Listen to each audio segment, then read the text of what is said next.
Today we stand in footsteps millennia old.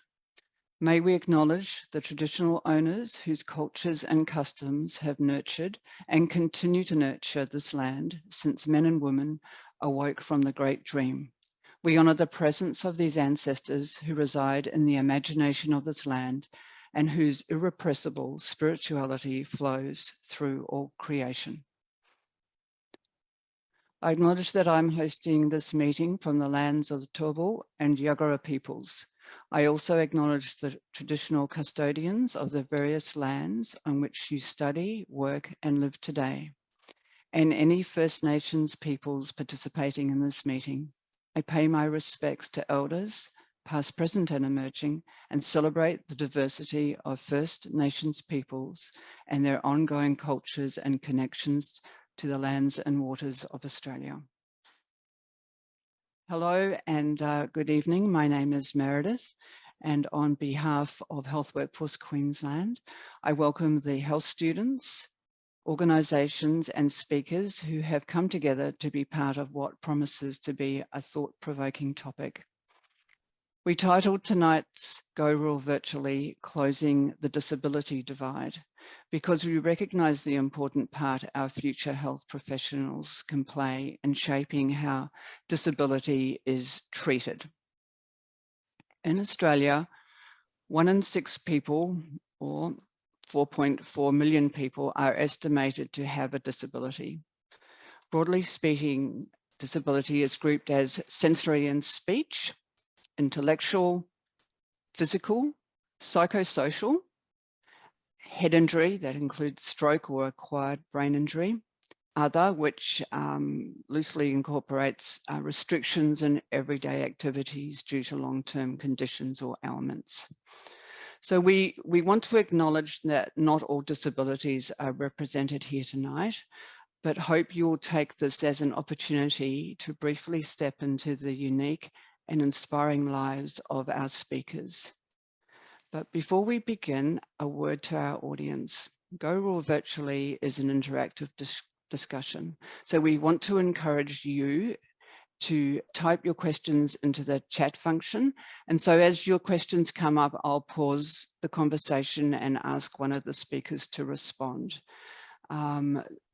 So please feel free to ask our speakers. They've all generously given their time and are very willing to share their stories and their experience with you. So the first area that we'll explore together is what it means to acquire a disability. So Dr. Dinesh Palipana was the first quadriplegic medical intern in Queensland, and the second person to graduate medical school with quadriplegia in Australia. Dinesh is a doctor, lawyer, disability advocate, and researcher. Dinesh, starting the first question with you, what happened in 2010?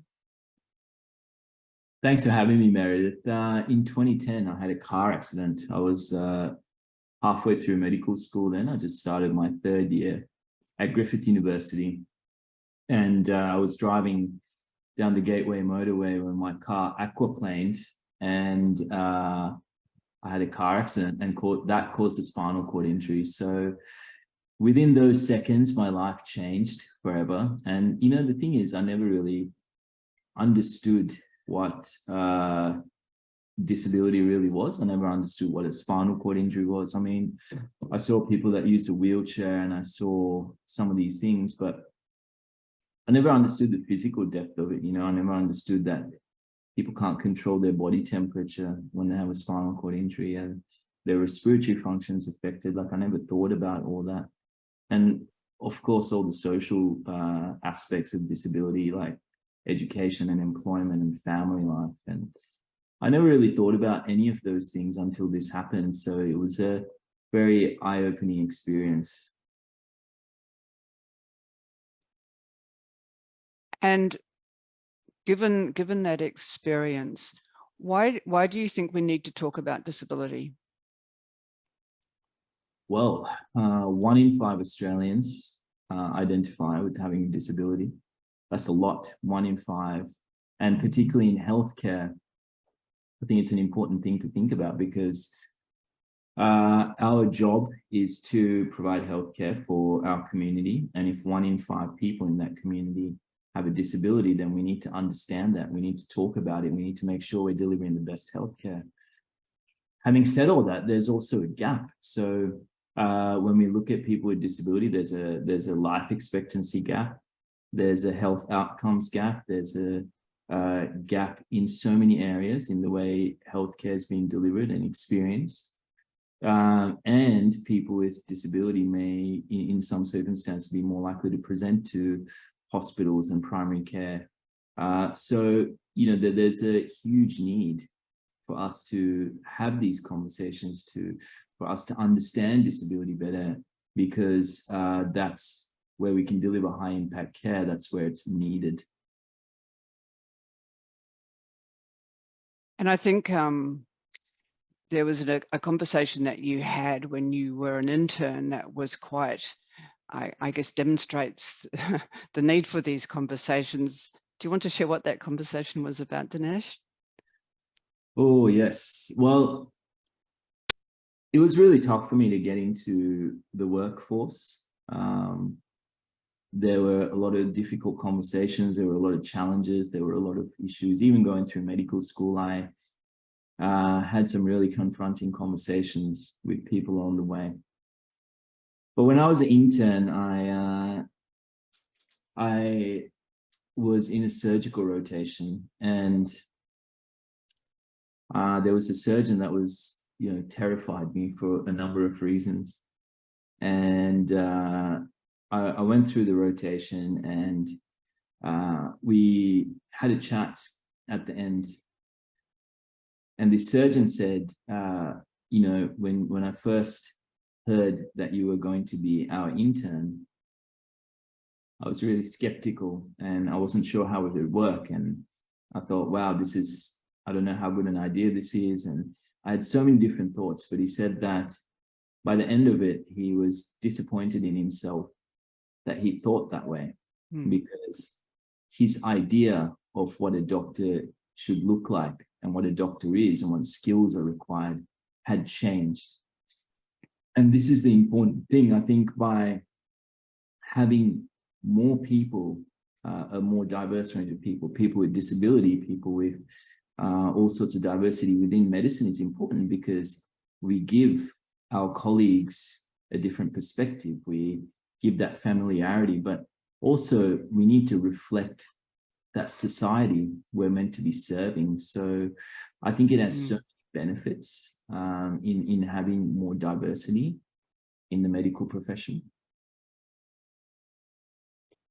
And what in your, because you work in the emergency department in the Gold Coast Hospital, do you have people responding to you taken aback that you're in a wheelchair and you're a doctor? Not in a bad way, no, never. So this is my 7th year as a doctor now. I've seen thousands of patients, and not, would you believe, not one has ever said anything, which actually surprises even me. So not a single patient has ever said, can I have another doctor? Can you do your job? Am I safe with you? No, no one has ever said that. And I don't know if anyone's ever thought that in the back of their mind, but no one's ever been that way. In fact, it's been the total opposite. You know, exactly. These days the interactions with patients have been amazing, and the journeys that we get to share together, the letters that you get sometimes saying thanks for the care, it's really heartwarming. So I think even though we might be conservative within the profession, even though we might be conservative within healthcare, the community is moving forward and society is moving forward. And I think we have to give society and the community a lot more credit than we do. Yeah, and credit for wanting to better understand. Yeah, exactly. And this is the thing, right? Again, we're in Australia. We are I don't know the exact numbers, so this is a ballpark figure, but to my understanding, we spend somewhere in the mid 30 billions on Medicare, and we spend in nearly the mid 20 billions on the NDIS. So we nearly spend as much on the NDIS as we do on Medicare, which means that we as a society and a country have agreed that this is an important thing to do. Yeah. And we're investing in people with disability to have the life that they want, to live and to get the outcomes that they want. And it's also said that if for every dollar invested in the NDIS, we get $2 back out of it into the economy. But this also means that we really have to give people the best shot. We have to give people equity. We have to make sure that people can reach peak health as much as they can. We need to make sure that people can be employed. And employment's really important because, as our colleagues in occupational medicine says, good work is good health. So all these things interplay. Education, I mean, people need to be educated to make sure that their health literacy is high. So all these things have an interplay with each other. And I think we need to make sure that we're pushing for all that as a society. Right. Thank you. I just want to acknowledge also that sometimes disability is not evident, or it may lead us to make incorrect assumptions about that person. Mandy, I'd like to turn to you now, if we could, and firstly ask what has been your disability journey? You're on mute, Mandy. Is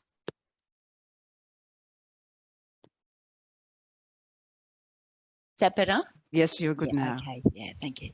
I've just got it up in dot points now because it's quite a long story. So my disability is different. It's neurologic. Well, I suppose spinal cord injury, Dinesh, is also neurological based, but I had a pontine cavernoma in my brainstem, and it ruptured and bled, and so that had to be removed. So it actually took 2 years. I really apologise. I didn't catch that the first time. It's the interpreter. Oh, right. There might be a couple of words that you might not catch. It's called a pontine cavernoma. So what it is like, you know, like your raspberry birthmarks you get anywhere in your body. So it's quite harmless. It's just a problem when it's in your brainstem and it bleeds. So it's like a cluster of blood vessels that looks a bit like a mulberry or a blueberry. And so that bled, and I sort of lost a bit of balance and, you know, sort of vision and those sorts of things. I went and saw the neurosurgeon in Queensland, and he kind of said that it couldn't be operated on just because of the location. So it was left of midbrain. And anyway, so I left it for a year or so. And then in that time, I sort of asked around, and I ended up talking to another neurosurgeon in Brisbane, and he put me onto a neurosurgeon in Sydney who said it really had to be removed because it had bled once before. It kind of had the propensity to bleed again. So I went ahead with the surgery, and that actually took 2 operations to remove just because it was deep in my brain. So after the surgery, I had no proprioception, no somatosensation, no coordination, pretty much, well, all on my whole right side because it was the left of my brain. And I had vision problems and quite a slur. So I wasn't able to walk. And so I went through physiotherapy down in Sydney for really intensively. So I got back up on the crutch. I still walked a bit funny. And then I started to improve quite well. And then in 2008, I just started declining, so I couldn't walk again anymore. My balance was shot again. I developed a tremor on my whole right side, and my vision went really bad. And so I went back to hospital here in Townsville, and at the time I was living in Mount Isa, so I had to move back to Townsville. And they found a condition called hypertrophic olivary degeneration, and that occurs, it's not very common, it occurs because of the trauma to that area of the brain. So the two bleeds in the brain surgery just causes the olives in the brains to sort of swell up and messes up your balance and those sorts of things. So I actually did rehab as an outpatient for about nearly almost 3 years. And I was really glad I did, because I still use a wheelchair, but my function has improved a lot. So it's been quite an ongoing thing. And then the last MRI I had, and this is a really important to make, the last MRI I had, my cerebellum showed that it had really shrunk. But the neurologist said to me, look, I'm not going to do any more MRIs on you, because what I'm seeing physically isn't what this scan is showing me. So I kind of would love people to know that you can still strive and yeah, I guess get outcomes that are not necessarily predicted, sort of thing, if you keep working at it. So that's my journey. Sorry, it's a bit long. No, but it's it's an important journey, Mandy, because it's, there's been obviously you had to come to terms with a life-changing event that in many ways you can't change it. You can. How was that for you? Look, to be honest, I think because I took a very, very long time to deal with it. It was, I didn't like it, but I thought, oh, that's okay, because I had a glimpse of getting better. I couldn't function at all, and then I started walking again. And so I kind of thought, oh, this isn't that bad, actually. It's a loss for a little while. So it took me quite a long time to realise that once I got the hypertrophic olive regeneration sort of happening, that things weren't going to improve the way they were. So it was a very big adjustment, like everyone, but I feel like mine was maybe slower, because I got teased a little bit to say, you're going to recover, that sort of stuff. And even with the HOD, they didn't know how I would recover. So they just sort of said, look, we don't know. We wouldn't want to say you're not going to ever recover. So just sort of keep doing what you're doing. So I could never really acknowledge 100%, I don't know if that's explained it very well, but yeah. Yeah, I think just reflecting on what Dinesh was saying about the importance of work, did your work change prior to the neurological condition? Yeah. What was your work and what is it now? So I'm a dietitian. So I used to go out to all of the outreach communities. So we were based in Mount Isa. Sorry, I didn't say that at the start. We were based in Mount Isa, and we used to get on these little planes and fly out to Jumaji and Mornington Island. And I just loved it because we were outside. So fortunately for me, the workplace that I had, Joe, they really modified my job, and I just did stuff like report writing and that, because it just wasn't possible for me to go out to those little communities. Not only for myself, but you are an impost on the community when you need a hand here and there as well. Sometimes I don't have the resources to be able to do that. So my work changed a lot, and I have certainly had times where I just couldn't find work because it just sort of wasn't available. So Campbell Newman axed all of the community health positions, so it found it really hard to find work that I was qualified for. So yeah. But now you have a very different role. I do, yeah. So I'm a dietitian, but I'm working on this project at the moment that Dinesh has been very involved in. It's a disability awareness training program, and it's an online 2-hour course, and we provided all of the QR code. It's really just to help health professionals understand, because it's designed specifically for health professionals or health providers, so admin staff and reception staff and practice managers as well, just to become more disability aware. So it's not around any particular type of disability. It's just some of the challenges I've got. I'll just get up the content of it because I knew I'd forget it. So we cover the broad sort of aspects of disability, so the statistics and those ones, so disability in Australia. And then we talk a lot about assumptions and just how it's important to ask people. Communication, we sort of go into, and some of the access barriers, but we go beyond just the physical access barriers, and that really helps to understand the life, I guess, and experiences of people with disability. And then we talk about cultural considerations and certain behaviours, and also some of the quality improvement and also the legislation that health providers need to be aware of. So yeah, we had an advisory panel. So that was, Dinesh was very integral in that, but we had all sorts of disability, and we also had medical educators and those sorts of things. So that's what I'm doing at the moment. So quite different, but I think it's really very important, because I personally feel like I became a better dietitian after my personal experiences. And I'm sure that's what you would think too, Dinesh. Yeah, I agree. Yeah. Yeah. So I just want to use the work that you're doing with the disability training. Firstly, just to let all the students know that at the end of the Go Raw Virtually, we'll take you to the student resource page so that you'll be able to have access to that. But I just want to use this as an opportunity because one of the points that you raised, Mandy, was about cultural awareness, and I want to, at this point, bring in Jason. Jason and I got to know each other really well. We spent time together in the spinal injuries unit together. So yeah, we were flatmates. Yeah, we're flatmates, all right. Definitely. It seems that all roads lead to you, Dinesh. Apparently. Yeah. I got out before him, thank goodness. But but now we had some good times, that's for sure. So, Jason, I think my first question to you is, where was home for you for the first 14 years of your life? Well, before I had my spinal injury, I was in the Torres Straits.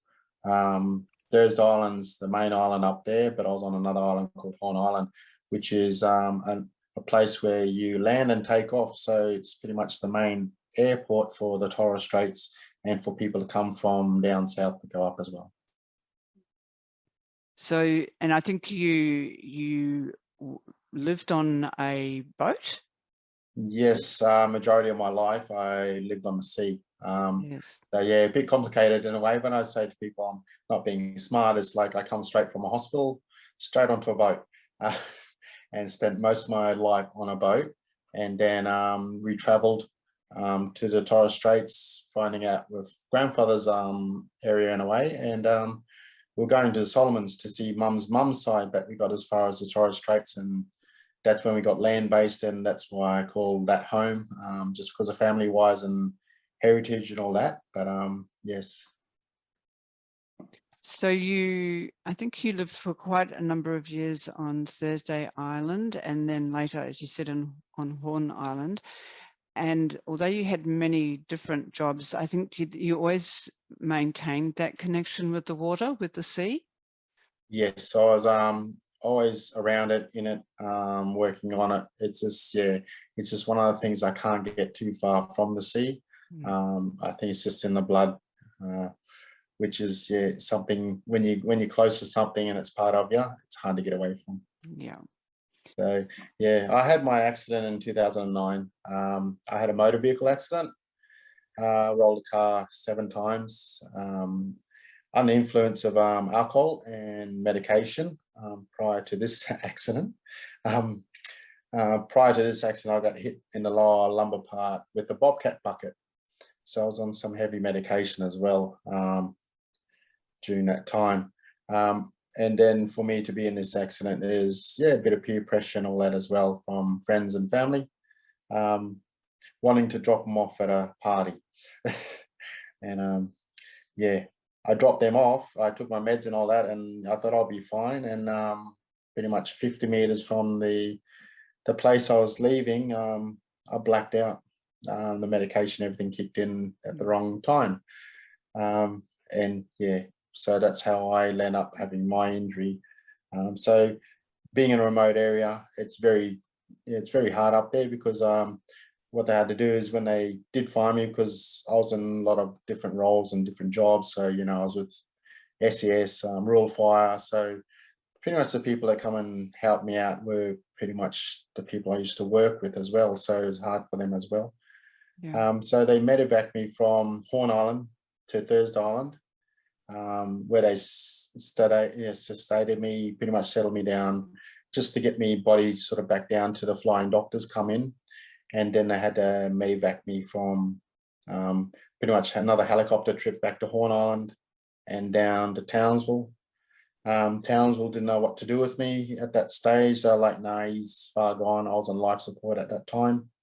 And then they got me down to Brisbane, and that's when they did all the operations and that. So I've damaged C5 and 6, and they diagnosed me as a C4 quadriplegic.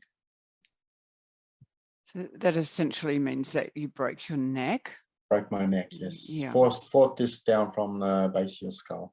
So if anybody's not aware, but anybody that breaks it anywhere from the base of their skull to their shoulders, they're a person with quadriplegia. And from your shoulders down to pretty much your tailbone, you're a person with paraplegia. Yeah, thank you. And I think there was an important conversation or about the outcome of your injuries and what the expectation was, Jason. Yeah, well, at that stage, when I was in hospital,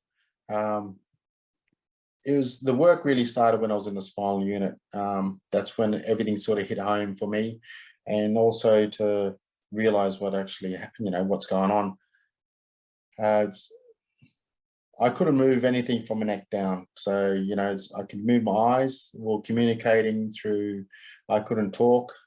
So we're communicating with a piece of paper with, it's just basics. I have a couple pictures of different, pretty much like different sort of things like cars, boats, people, and then an alphabet, a number system. And then somebody sits there with a notepad. Pretty much it's blinking to say yes or no, which was quite frustrating and difficult at times, because when you're trying to finish your sentence, and then when people jump in and trying to say something before you finish what you're saying, it's quite frustrating, especially when you can't say anything. To me, it was like being trapped in your own body, because you can't talk, you can't say anything. So it's like being, you screaming out loud, but nobody can hear you but yourself. So it's like being trapped in yourself. It was scary. It was a lot of things were going through my head. But then when I got down to the spinal unit where the work really started, everything started kicking in. But having that same situation, I needed all that, pretty much all these people with different therapies, speech therapy, physio, exercise physiologists, OTs, all these people, doctors, they all come into play with what we need to be able to get through, to be able to get us to a norm in a way. I couldn't talk much at all, so that's why I had to do a bit of speech therapy and as well as movement. I had physios doing that movement for me. So I've gone from my years from not having no movement to I've got part movement back. And the thing is, I haven't stopped my therapy or exercising since I've left hospital. So I think it's more mindset and on yourself and how much you want things. Sometimes it would be years where I wouldn't get no movement, no nothing, and I didn't think anything was happening, but I just kept on, pushing at it. And when I had a flicker or just something small, to me it was like your Christmas, your New Year's, your birthdays all in one. It's it's so exciting when just something small happens. For just having a little thing, it's huge for us. And then all them other, everybody else sort of helping, they see those little things, but you got to continue. I look at it as, if you stop moving, you're going to lose it. And now I'm to the point now, I'm scared that I'm going to lose what I've got, which I know I'm going to, as you get older, you are, but it's just, I've worked so hard to get to where I am now. It sort of scares me in a way now. Yeah, as you said, you worked so hard to achieve that, and Yeah. I think especially as I recall you telling me that there was a conversation in hospital that you weren't expected to live, and they're literally issuing the last rites. Yes. Well, I had mum and dad pretty much down there at the time, and 2 days before they were going to turn off the machine, I was pretty much there to say goodbye. And 2 days before they were doing that, I come out of my coma because I was out for a bit, and I come to, and then they put me back in a sedated coma. So they put me back into it because my body wasn't reacting the right way, and everything was just going crazy. So they had to put me back into a coma to settle it. But then they couldn't diagnose much because they didn't know what was happening still, because it was too short in that time. But then when I did come out of it, it was all part of turning life support off, like the machine to make me breathe, and that was keeping me alive. So I remember a couple of times when they, 3 times they they come up and have a talk to me. Okay, this is what we're going to do, and I'm just like, nothing but eyes, and I'm just like, okay. But it was scary, when you can't talk or say anything, and then that happens. And then there's nothing you can do, but you gotta try and breathe yourself. It's a scary thing. It's like somebody choking you. Then you're short of wind. It was scary. But so they did that a few times to try and work out what I needed myself. So and I got to the point where actually I could breathe myself. But then after they took the tracheotomy out and all that, it scarred all my, throating, because it was down there for a bit. So it scarred a bit of my throating and that. But then I couldn't eat for nearly a week properly because of, it was just raw inside. So even drinking water, it was like, it was burning, it was stinging, it was just all these things in once, all at the same time. It's like having a wound on the outside, but when it's inside, it's just a lot more intense. So it was something that's very scary. It was something I never thought I'd go through, even put my family through things like that. But it's a journey that I've embraced over the time, and now I'll just get out and do what I do now. I like getting out and helping people. I do a lot of the same thing. Work is very hard, so I do a lot of voluntary work. So I help with with youth and people with disabilities, and anywhere I can sort of help out and give people information if they need it. Yeah, and you've been a fantastic support with our other student programs. As an Indigenous man, was your quadriplegia a point of difference or a point of connection with family and community? I think it was more, for myself, because I was always active and always on the run, and I always, don't know how to slow down. It's probably to the point where I'm to that stage now where I'm starting to get back like that again. It's like I'm in a chair, I thought it would slow me down, but it doesn't. I've got to learn to sometimes. But being like culture awareness and that safety, like going back home, because of community, being home, family, it's a lot different now. Some places I can't get to because of the train, just because some of my family's places, we're on an island, so I can't get in their backyard because it's pretty much sand, it's a beach. So it makes it difficult to go back home to visit family as well. So having a cultural connection, it's different. But going back up there and also giving, pretty much my community and, friends and family awareness when I do go back, which I know what happens in the communities. A lot of things happen in community, it stays in community. You don't hear anything outside. So me lived it and being there and being around it, I know what happens, and I can sort of not target, but I can talk to people a lot more direct because they know me as well. So it's just, giving a point a different way and trying to make people look at things at a different aspect, and also, looking after yourself, but being careful, because when you damage or hurt your spinal cord, that's it. There's no turning back. It's a complete life change. Yeah. And there was also a massive change for you when you went back to the site of the motor vehicle accident, which was many years after. Yeah, it was I did that almost 13 years later. I went back to my site where I had the accident, and same thing, I get a lot of PS. So I get a lot of around my, and I call it my anniversary for my injury. So I get a lot of reoccurrence still happening when it comes close that time. So I don't sleep much because of what happens when I do go to sleep. I get a lot of feeling, a lot of things come back, emotions. So I get very restless for that period of time.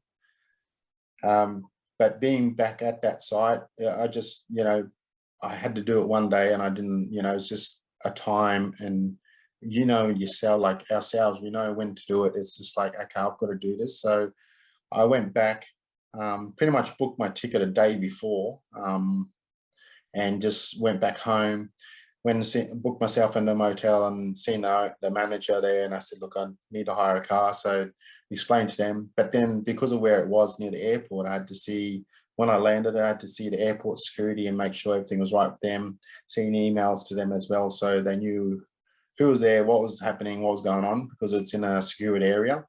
But me knowing people up there, and being up there for a while, people knew me, so that wasn't an issue. But yeah, I went back to the same site at the same time, the same place. Yeah, it was very emotional, and always I went pretty much, I was angry with myself, I shared words, but when I was there at the same time, it was deja vu, because everything that happened that night on my accident happened when I was there on pretty much on my anniversary night. I was there. We had the helicopter come in, land at the same time. We had a police car go past at the same time. It was just, yeah, it really got to me. But not only that, because of the same site where I had the accident, for many years, the land hasn't healed, because like being Indigenous, we're very spiritual people. So when I had the accident and where the car landed, the grass never grew back. It's just, yeah, it's exactly like a rectangle spot of the car. So it never grew back for a long time. And I've been back and visited over the years, and I just need to do it myself. So I went back, and I went back last year, and it's good to see that the land's healing, same like me. So I had to do that to help myself, to heal myself, but also for the land as well. So it's just because we're very spiritual people. Yeah, and that's such a powerful story, Jason. And thank you for sharing that with us, because I think it gives a really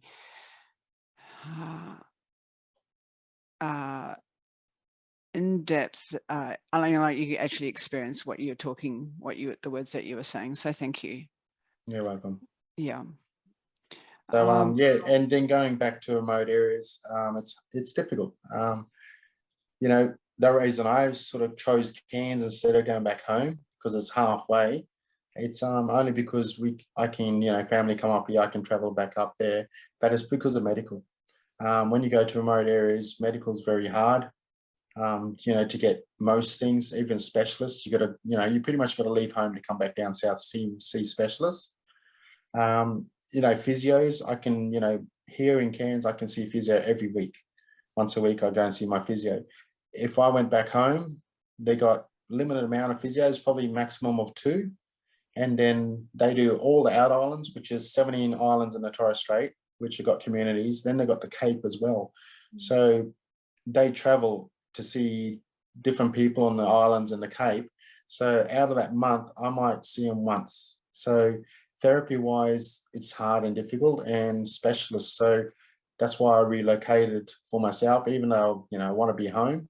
It's just difficult, and, it's just hard that way. So I had to put myself in pretty much put myself in an area where everything's easy for me to access, and, for my own health.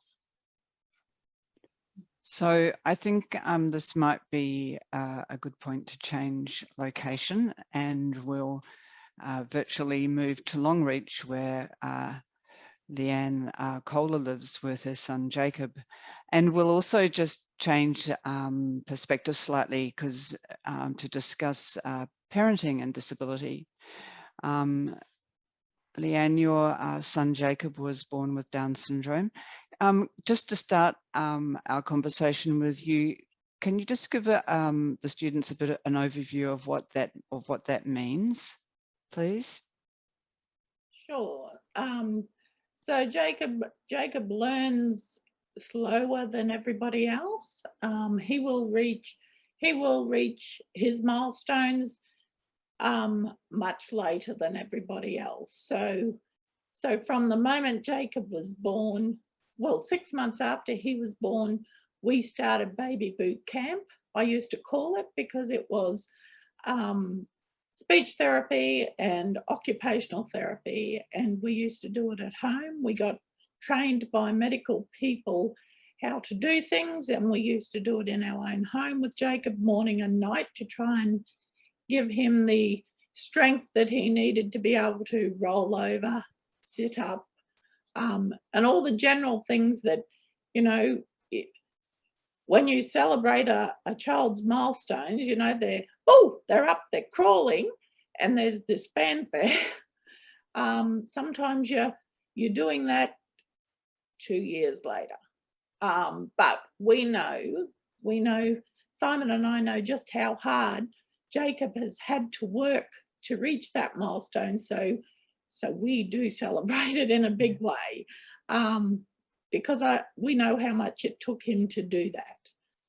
So Jacob is the sole survivor of a triplet pregnancy, and Jacob was an IVF baby.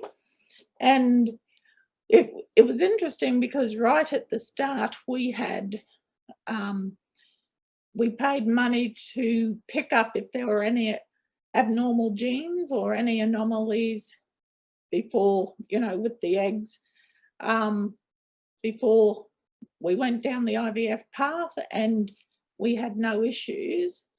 So surprisingly, it did come as a really big surprise to us to learn when Jacob was 19 weeks, when I was pregnant at 19 weeks, to learn that Jacob had trisomy 21. We were not expecting that. And at the same time, the gynecologist rang me to talk about Jacob having trisomy 21. He also alerted me to the fact that they had booked me in for an abortion 5 days later.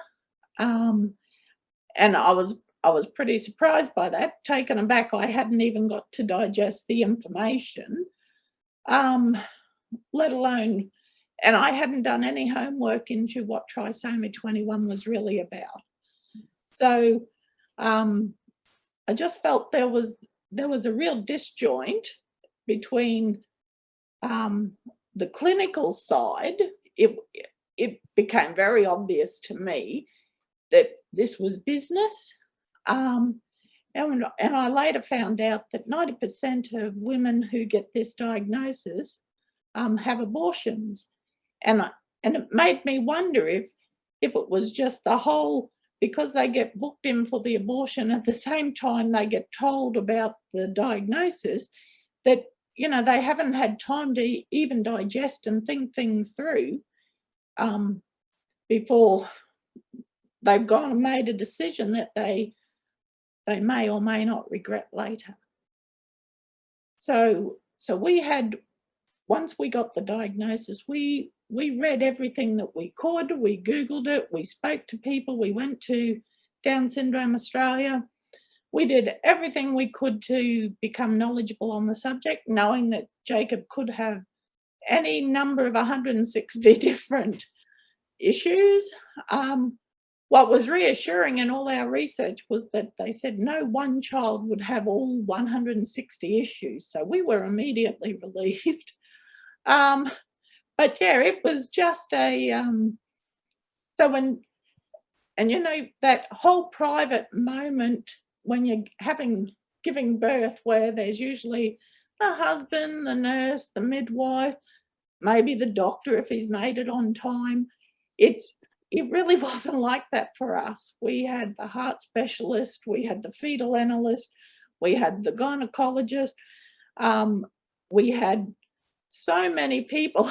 There were 9 clinical people in the room, plus Simon and myself, because they didn't actually know how Jacob would arrive and what issues, and they had already alerted us to the fact that he may not live long afterwards. It was probably the most stressful time in my life in terms of fear. It was really fear that it was that caused the stress, and it was that unknown.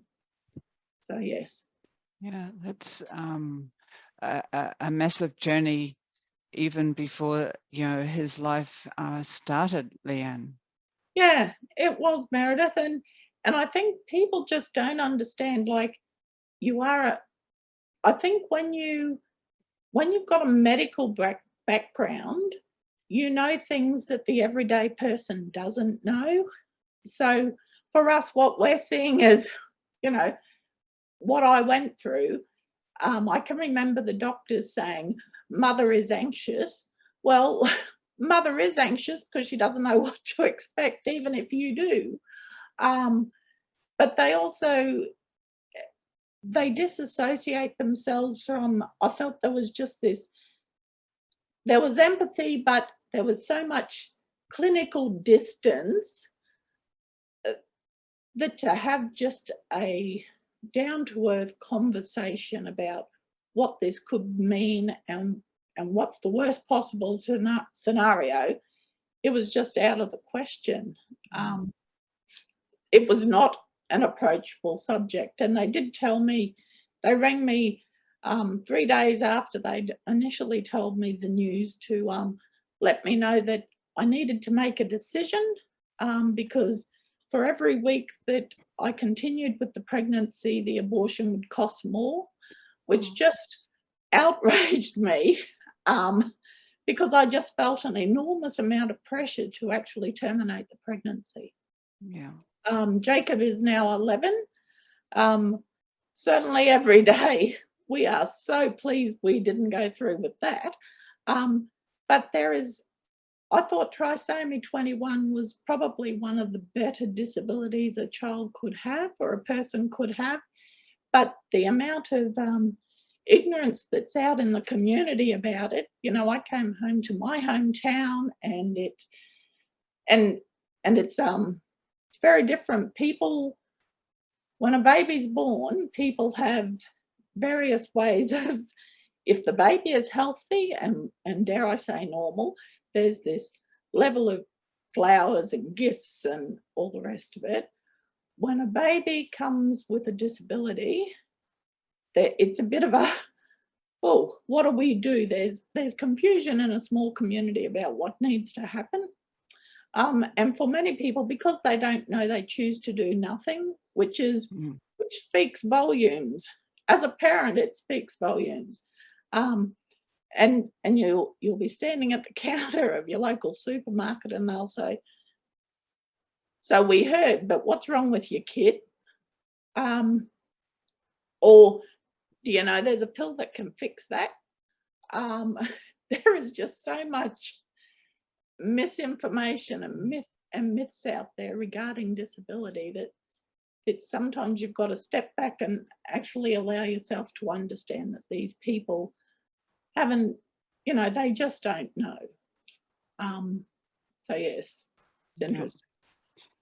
I think I'd just like to bring to continue the conversation with you, Leanne, but to bring in Nadia into this conversation. Nadia was born with deafness, and just for her to share some of that experience of what it's like to be born into a family and how others treat you.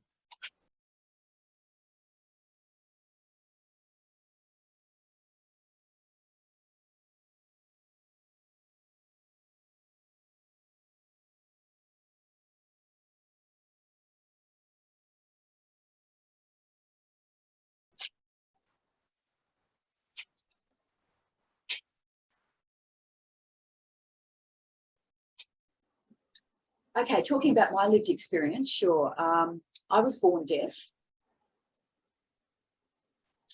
And I guess the story starts kind of, I was born in the 1960s, 1964 to be specific. And at that time, there wasn't actually much information around for parents or what do we do. And so they decided to go to the hospital. You must wear a hearing aid. That was the old one. That was a sort of big wire and a clunky thing, battery, that had a battery. But that was, you know, just seen as a problem. Oh, which school? Which school now? Now, because I was from the country, I'm a rural girl and there's no services out there. Of course, the city has them, as we all know. And so then the decision was made for me to go to an oralism school that doesn't have sign language. And there was another school, which was a deaf school, that had signing. And so they said, you've got to learn to speak. So the emphasis was on that. So I grew up to a certain time. Yeah, so at the end of the 60s, they had this division of schools. And there was maybe 200 students deaf who were deaf and learning oralism. And when I was 9, I started to learn. I automatically would go and seek out other deaf kids. Oh, and they'd be signing. And so I would learn it from them. And I was 9 at this stage. And of course, there's huge barriers because you can't communicate. It's really difficult to communicate at home with my own hearing family. I was often very isolated, just me. Yet my friends were animals. I would just create this world where me and the animals were who we were. My family wouldn't know what I was trying to say. And they'd say, oh no, later, mummy's busy. And so I internalized a lot of this. It didn't feel good as a child having that attitude. And so when I could start to communicate with other deaf kids, oh my God, it was incredible. My whole world opened up. I was so excited. There was a language available. And I would watch signing at school, and then I got in trouble for it because the teacher, you weren't allowed to sign. And so the teacher decided, well, I've got to go to a mainstream school now. And there was no interpreters, no note takers back then in education for deaf or hard of hearing kids. I had to learn myself by what? Lip reading? That's pretty hard. So I'm watching the other kids and what they're doing, and I'm just so determined to try and gain anything. So when I was about 16, I thought, oh, I'm getting out of school. And so then I worked. And then I had access to the wider deaf community, and I'm looking around and it was like amazing. We had deaf leaders, we had deaf positive role models. You can do this, you can do this. And it made me kind of look at my past and my childhood and my dreams of what I might have wanted to do when I grow up. You know, I could be a doctor, I could be a this, I could be a that. I had none of those dreams. There was a very strong no to any dream I might have had. It was an extremely negative experience, extremely limiting. You can't talk properly enough. You can't hear. You can't be a doctor. Of course you can't. So out in the deaf community, like deaf sports or being involved in on a deaf committee. And so I did a lot of this work for years, and I really started to grow. And today, I kind of was thinking about this and looking back. There's positives and negatives to every experience. We know that. And it's kind of like today, for example, I'm linked in with I'm back with my family. I was in Queensland for 22 years and I met so many people, you know, rural country people.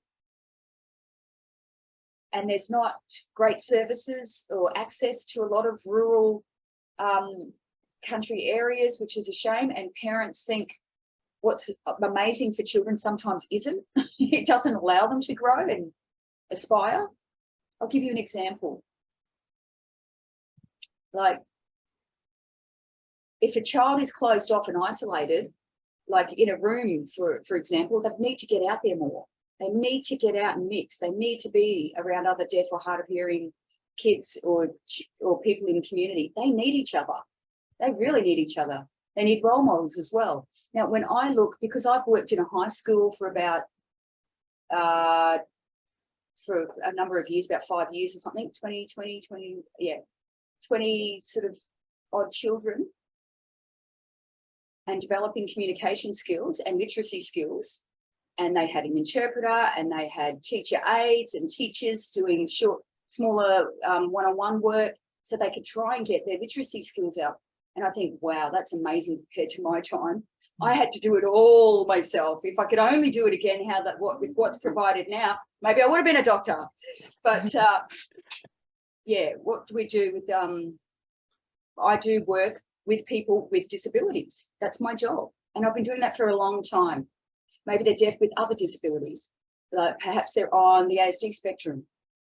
There's plenty of different disabilities, but I could really connect with you, Leanne, because, you know, I understand that journey. And when other people who are deaf or with a disability, they connect with me because they can see that we've got something in common, you know, and I can hear them. They scream at a certain pitch that they know that my hearing aids will pick up.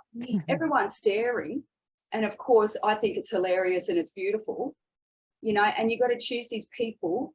You only need one person to communicate with, and that's really important. And it's been really interesting listening to everyone. And I kind of got affected by that because I know what it's like to not have family to even communicate with. And that's really frustrating, you know. Oh, later, don't have time to spend all this time with the deaf kid. You just got to keep going. And adults automatically seem to do it a lot. And so I help a lot of people. And now with my work that I do with so many deaf adults with other disabilities, I'm a disability support worker, and I love that work. And I love being in the community. And sometimes if the family are with them, sometimes I have to control the family sometimes and say, hey, no, they can do it. And sometimes we have to get an interpreter, or I'm training them what they can actually use with their family member, you know, and reading English and translating it to Auslan. And I'm saying, you know, this is something that is available, and trying to give them confidence that they can grow. And they're actually capable of more than a lot of family members think they are. When you're born, often they don't say that you've got a disability. Like, I guess I see myself as a normal person. I don't even identify as with a person with a disability in a way. Of course, other people, you know, they'll have something that happens in their life, and they'll become disabled, like from an accident, and like the other speakers have explained, that's a huge impact as well. That's like a real grieving, and I get that. Yeah, but from hearing to deaf, of course, that would be different. A huge impact in a grieving process, I get that. Yeah. But for me, I don't have that grieving process because I'm deaf, and that's okay. Thank you, Nada. Thank you for sharing that with us. That's an important insight. And Leanne, just to kind of bring Jacob back into the conversation, you know, his journey over the past 11 years, I think he now has quite an active role in your community. And does he not help out? Does he help to make coffee?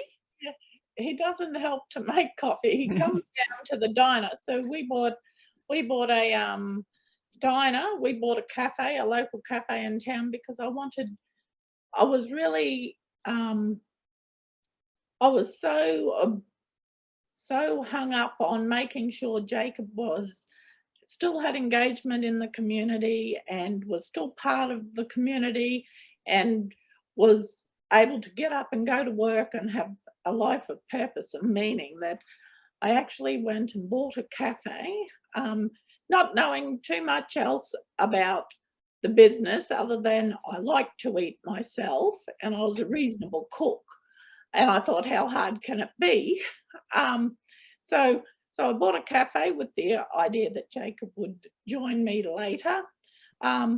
This year I've had a bit of a realization. There is certainly things within the business that Jacob could do later in his life, but the business is actually a really fast-paced business, and I realized that I was probably more hopeful than I cared to admit. I went on this journey to try and make sure that while we've done all the early intervention stuff right, I needed to make sure he had a life of purpose and meaning for the later part of his life. And I think I got hung up on that journey. But yes, so there is still, you know, Jacob is still in a rural community. That's one of the things I love. You know, he's well known. They all look out for him. They all, you know, yell out to him in the main street. When you go to the city, he gets into a lift. You know, you're going up into a hospital and he just says, "Hello, sir. Hello, madam." And people just look at him like, "Oh my God, disabled person spoke to me." And I think, how hard is it, people? He's a child. Just say g'day. You know, just say g'day. And he takes it really personally. It's like, they don't like me. They didn't hear me. They heard. And it's one of those things. You go from a very friendly country environment to a city environment, and and unfortunately for Jacob, you know, we have a similar issue to what Jason was talking about. We have 28 rural communities out here. We may get an appointment with the OT or the speech pathologist once every 3 months. You know, Jacob was 3 years old and we had already had 6 different OTs in his life. Because they come out, they're uni graduates, they come out, they don't have mentors, they don't have supervisors, they don't read the clinical notes on Jacob, they start every consult printing off what Google has to say about Down syndrome that Simon and I are well versed on.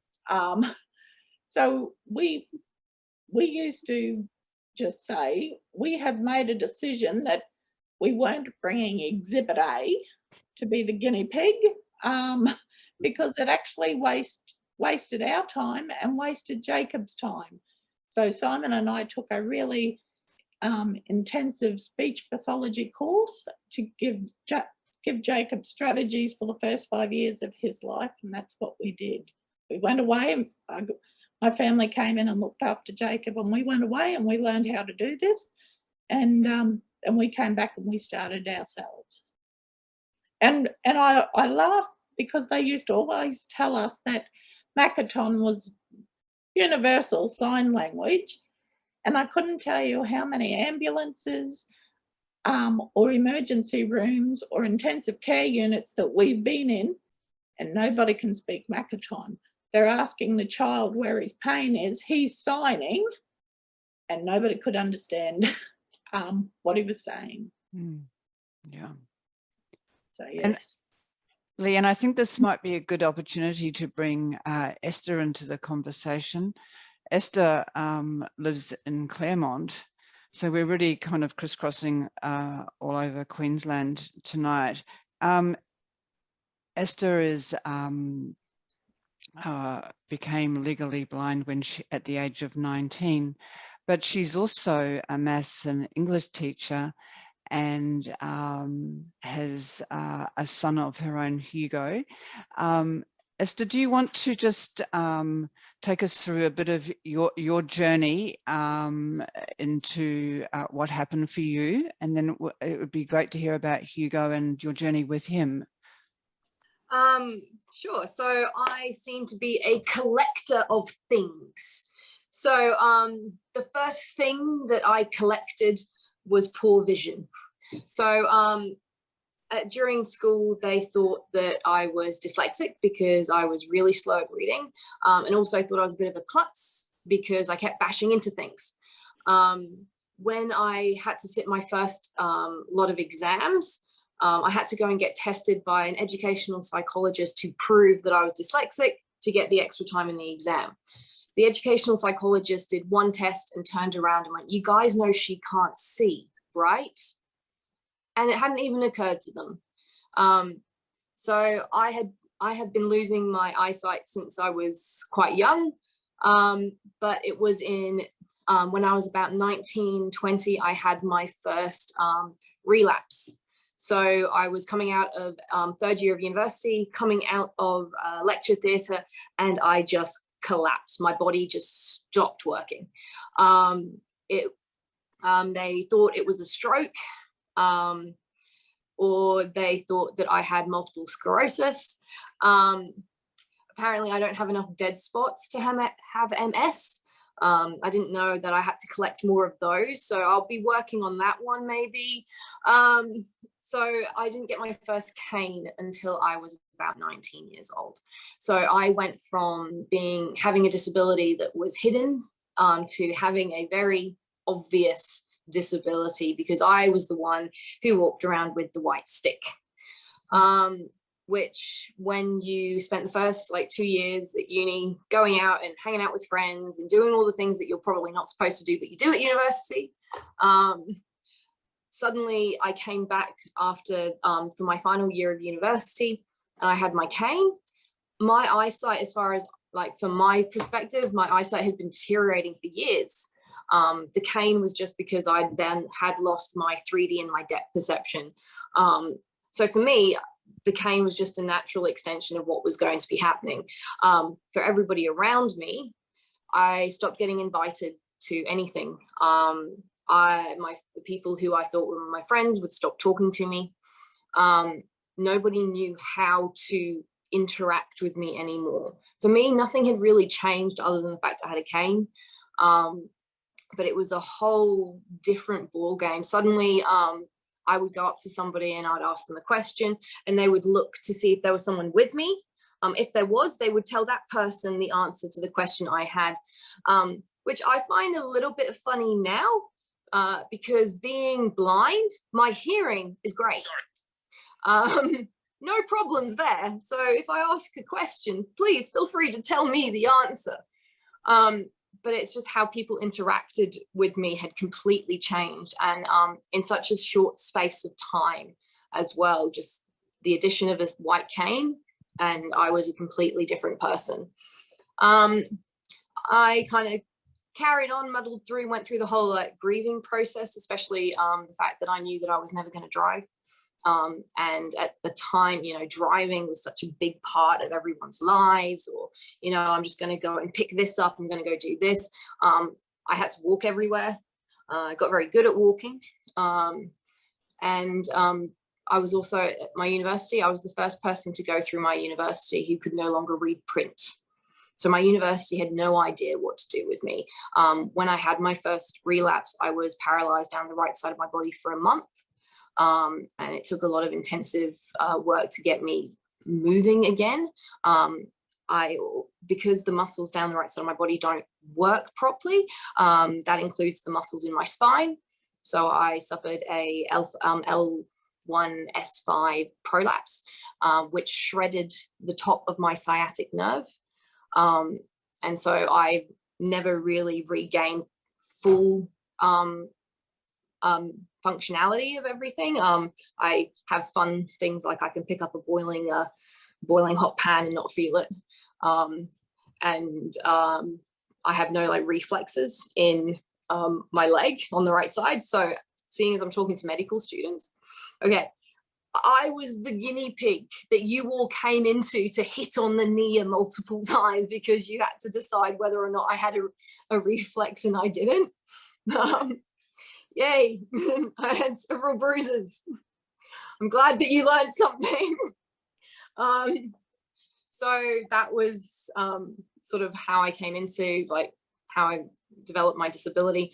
I progressed through school. I was actually, I went to university in the UK.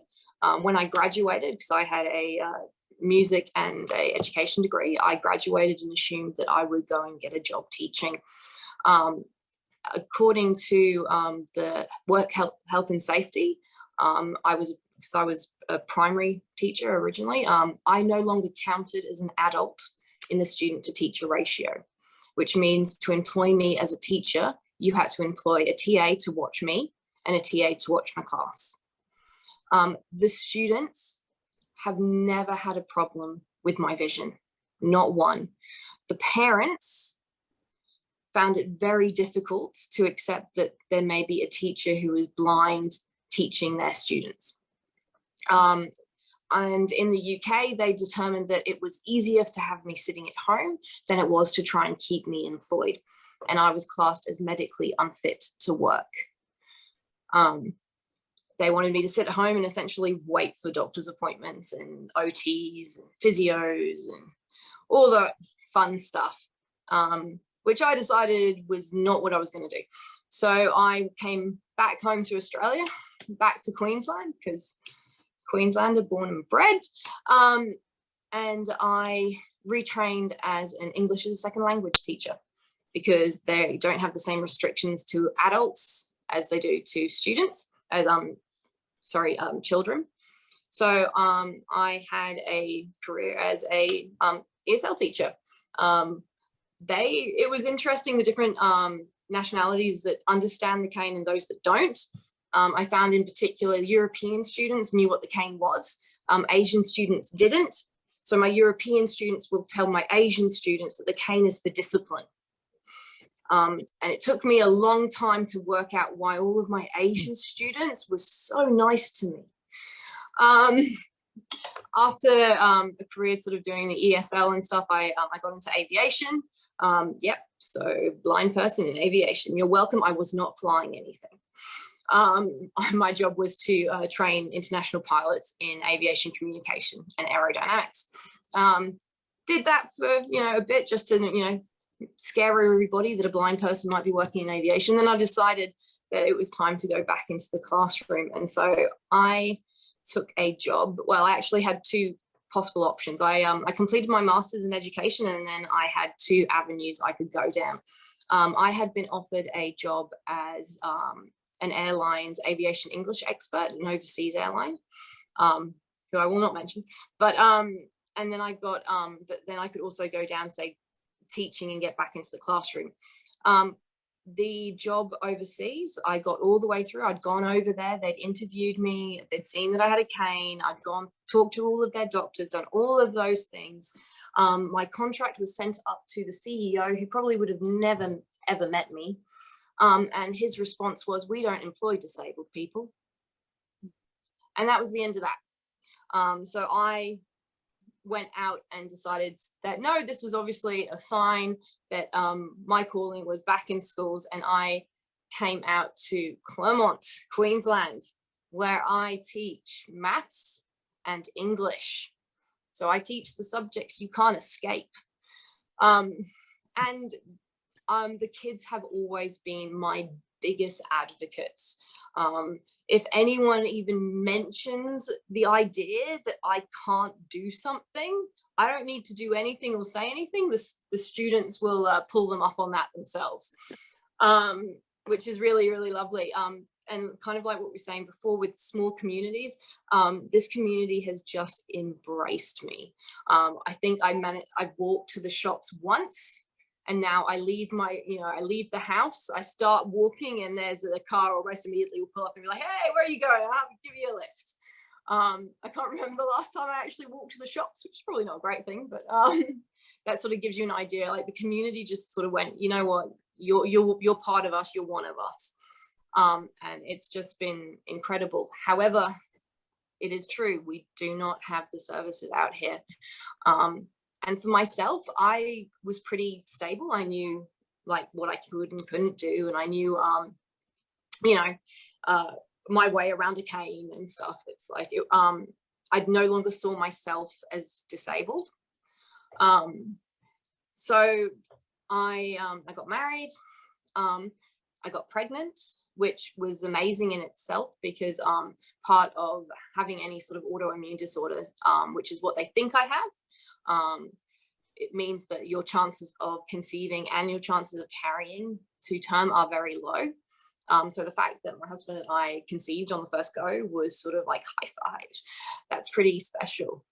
I was my expected due date was March 2022. I was like, beautiful, that's perfect. I can get to the end of the school year in December, and then I will have 3 months 3 months where I can set up a nursery, you know, buy all the baby clothes, have a, you know, a baby shower, do all of those things, it will be great.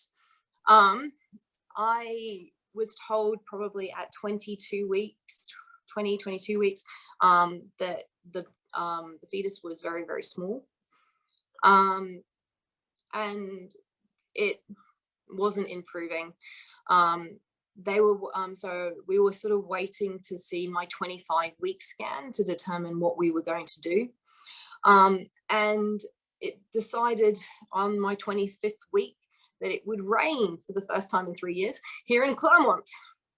It rained here in Claremont, and it's probably the same sort of Longreach and stuff. It's like it's either it rains or it doesn't. So on my 25th week, it rained, and the one road that goes in and out of our town was flooded. So we had to wait, and we, you know, contacted helicopter companies and all this kind of stuff to try and get my 25-week scan done, because we knew how important it was. I didn't manage to get my 25-week scan done until 26 weeks. And it was week 9, so there are 10 weeks in the school year. Friday, 3 p.m, week 9, I got a phone call from Brisbane, which was a little bit of a shock. I was like, oh, hey. And they told me that I would need to come to Brisbane. And I was like, okay, when? Monday. And I was like, you do know that we live 12 hours away from Brisbane? And they went, yes, you need to be here by Monday. So my husband packed the car. I got on a plane, and we moved our lives to Brisbane. I was scanned when I arrived on the Monday, and by the next day I was admitted to hospital. And I had to have the talk from the neonatal specialists on what it's like to have a 27-week prem. Sorry, I still get emotional about it. So it doesn't look great to have a 27-weeker. They took me on a tour around the neonatal unit at the Brisbane Royal. They showed me the humidity cribs, and they showed me some pictures of what a baby at 27 weeks looks like. And you know, the mother instinct, I love my son very much, but they're not cute at that gestation.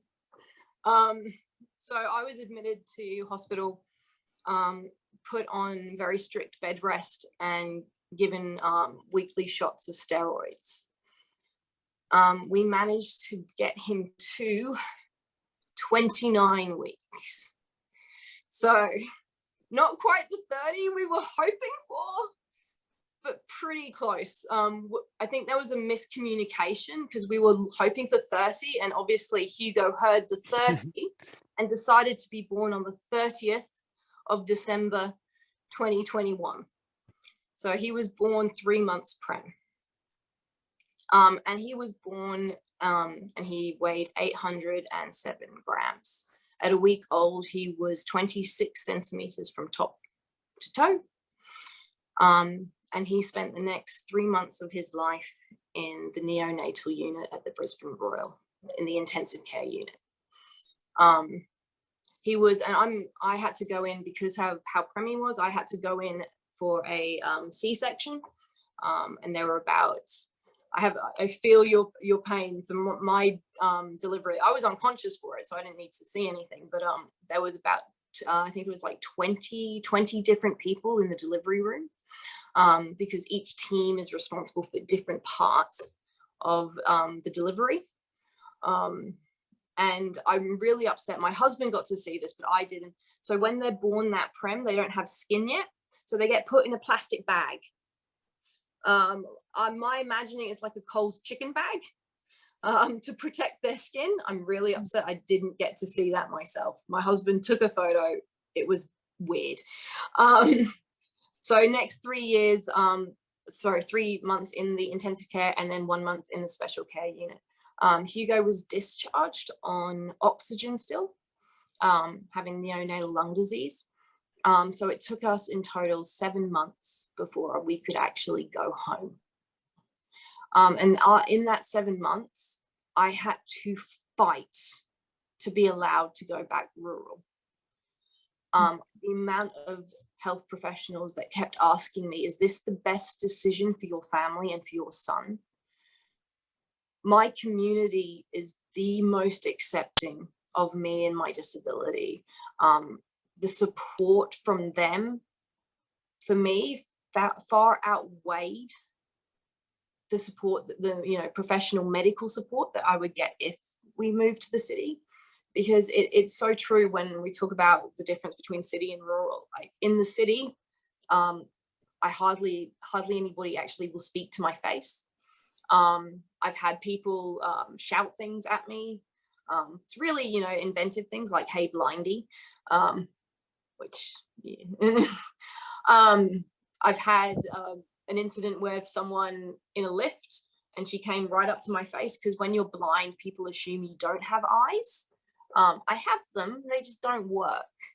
So I think she was trying to see whether my eyes worked. And she literally, I could feel her breath on my face. She was that close. She was an older lady, and I had to decide whether or not I was going to say boo, just to see what happened. Whereas in my community, here out in Claremont, they accept me for who I am. They know me as, a teacher. Most of them wouldn't even class me as disabled. I'm just who I am. So I had to fight with the medical professionals down in Brisbane to be allowed to come home with my son. So Hugo is a 3 months prem, which means he has 2 ages. He has his corrected age, which is the age we go off for his developmental milestones. So that's the age he should have, or the time he should have been born. And he has his actual age. So his actual age is what we go off for all of his injections, for example.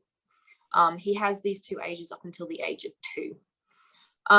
In terms of having him out here in a rural community, the community themselves will bend over backwards to help you. However, we get a physio out here once a month. We have to travel to Emerald, which is still an hour and a half away, to see the pediatrician who's from Rocky, who only comes every 4 months. We have speechy dietitians that we're supposed to be catching up on a fairly frequent, about weekly. We only get to see them in person maybe every couple of months. Obviously with the speechy, it's really difficult to perform the services you need and to actually make the assessments via telehealth. We had to initially go to Emerald to get some lung infusions for Hugo. The reason we had to drive the hour and a half to Emerald was because Emerald is under Rockhampton. Claremont is under Mackay. So even though Mackay is still 4 hours away from us, because we live in Claremont, they told us that if we wanted the injections, we'd have to go to Mackay. At that stage, Hugo was still on oxygen and he was too small and fragile to actually travel for that distance. So we had to we convinced them to go to Emerald.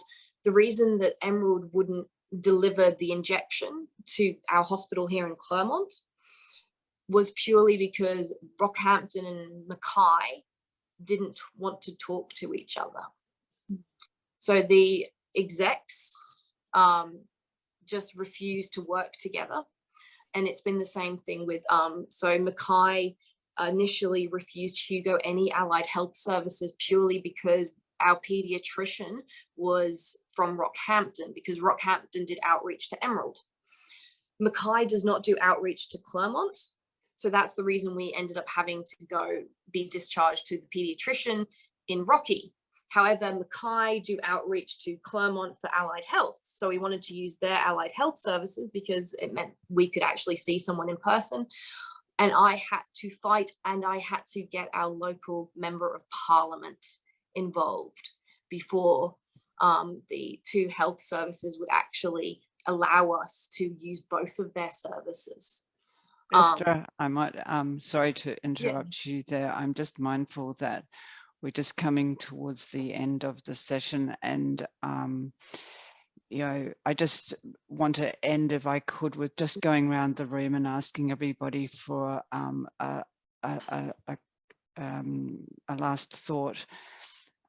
So I want to ask Dinesh and Esther and yourself, obviously, and Amanda, just very briefly, what can clinicians do better? So Esther, if you could just briefly say what you think clinicians can do better, then we'll go to Amanda, then we'll go to Dinesh.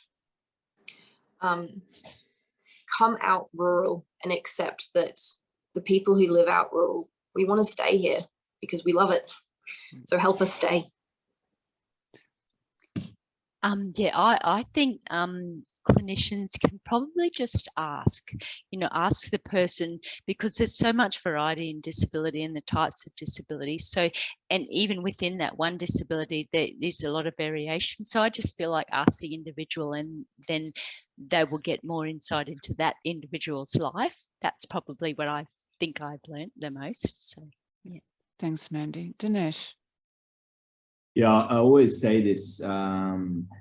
My mom, she says that by helping one person, you may not change the world, but you'll change the world for them. So in our work that we do, it's about one person at a time. We try to change the world with all these conversations that we're having and the work that we do, but at the same time, it's about one at a time, and that makes a difference. Yeah, thank you.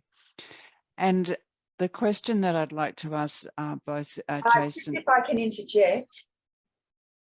Yes. Another thing I wanted to just add for everyone to learn is to stop summarizing. For example, like, oh, hang on, I'll offer you an example. Like hearing people in the country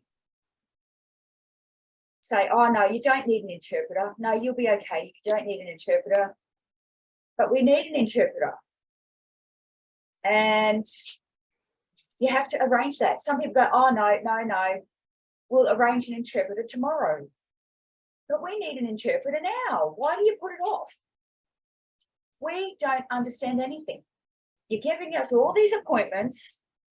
What? We have to try and get all our specialist appointments 2 or 3 weeks ahead for an interpreter. So most of VRI, because of course, you know, a lot of older deaf can't do that. People prefer face-to-face. And everyone needs to have an aware of general disabilities. For example, it should be part of the medical course. You know, you should have like a unit on people with disabilities. You can't just think, oh, no, this will be okay, or that we'll just adapt, or we'll learn on the fly. It should be embedded in the courses. Meredith, can I just do a bit of a shameless plug? Because I think our course that Dinesh and I have, developed, or there was a whole lot of people developed, it's just the start to that. It's certainly not an answer to all of the issues that we find, but it does very much talk about those simple, seemingly obvious things that us as health professionals don't always realise. So hopefully it would. And we do have a deaf lady who's doing Auslan on one of our videos as well. So I'm glad that you sort of said that, because I feel like we've covered something important. So that's included as well. And we'll take the students to the page so they can see the link to that. Jason, to ask you, what has your disability given you? Well, having a disability, it's getting awareness out and getting people to understand about the differences. We are a person. We have feelings. It's just a lot of people look at us differently because some of us are like they can see our disability, so it's visual, and then some are hidden. But we get treated different because we're visually, they can see how we are. So they do treat us differently compared to hidden disabilities. Same thing when you go in hospitals and that same thing, they look at you differently.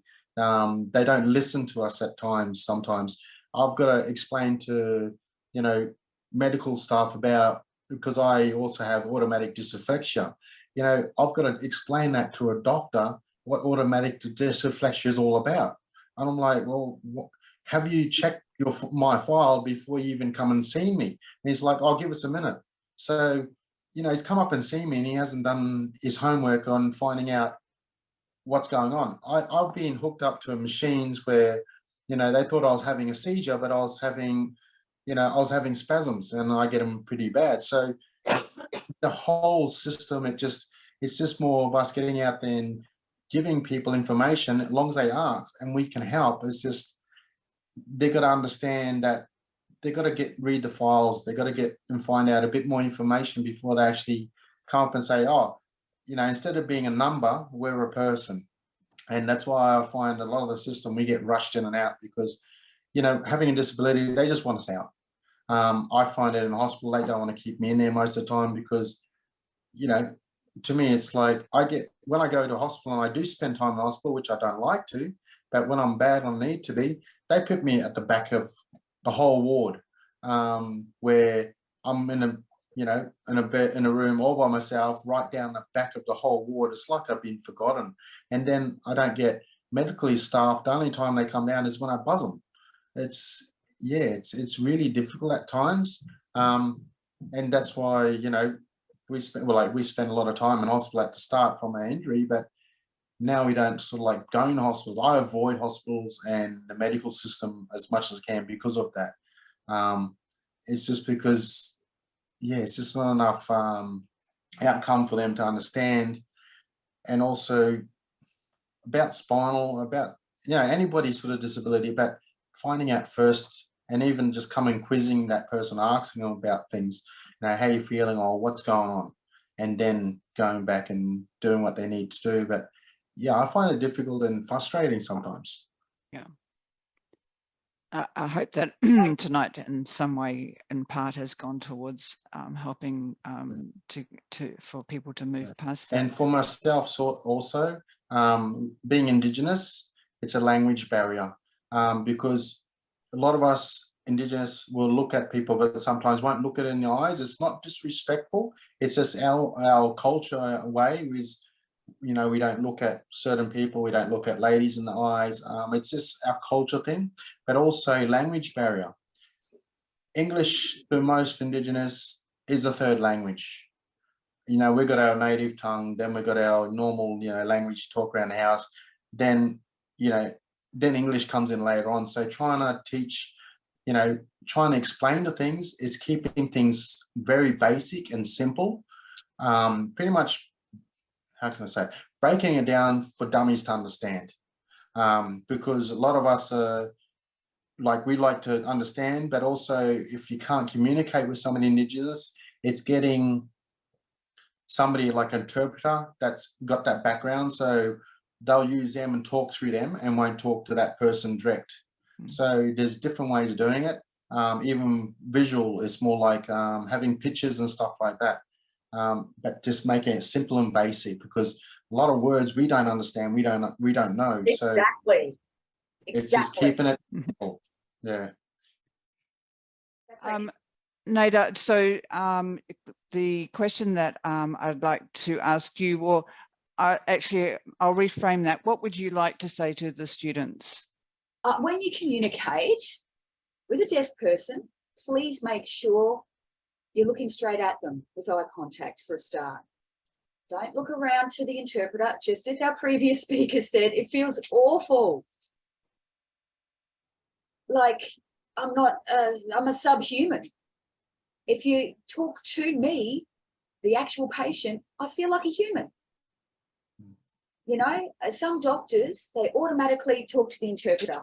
Oh, what's this? What's that? What's that? And the interpreter's like, no, sorry, can you please talk directly to your patient? So that's a #1 rule. There's nothing more oppressive than people actually not talking to you and talking to someone next to you who's not you, and they're talking about you. Thank you. Sorry. And thank you for your time. Leanne, well, last word for you. What, how do you think How has Jacob made you a better person? Probably he has made me more aware. Once upon a time, you'd see a family with a child with a disability, and you'd actually, you know, I used to say it myself. I used to say, "Oh gosh, that has to be tough," but it isn't until you have a child with a disability that you realise how tough it can be. And I think Jacob has made me a stronger person. He's certainly made me more organised. I'd love it if he would slow me down, but that hasn't worked. But you end up becoming the voice that he needs. So here in Longridge, I head up a group called Outback Independent Living, and we are that voice for the people with disabilities in our communities. Thank you. As we've said, we're going to just take everyone to this student hub page. Health Workforce Queensland puts together kind of resources for students on this page, and what you'll find here is there are some particular resources relating to tonight's Go Rural Virtually. So under the disability awareness, so the program that Mandy's been talking about, Access for All, is there. There's a link there, as well as other resources that will be helpful if you'd like to learn more. And really, I don't have enough words to say thank you to all the speakers, to express my gratitude for the time that you've given to the students tonight, but also for the courage to share your stories, for the humility in which you shared your lived experience, and for allowing us just to step into your world for a little bit. And I think I probably feel confident to speak on behalf of everyone to say we'll all leave Go Rural Virtually tonight at different people. And so thank you. There will be another Go Rural Virtually in August. We're going to be discussing issue of substance abuse in rural communities. We've called it Under the Influence, dealing with substance abuse. So it's a very important issue also, so please keep your eyes open for registrations. And as I said, that will happen in August. But on behalf of everyone, thank you and good night.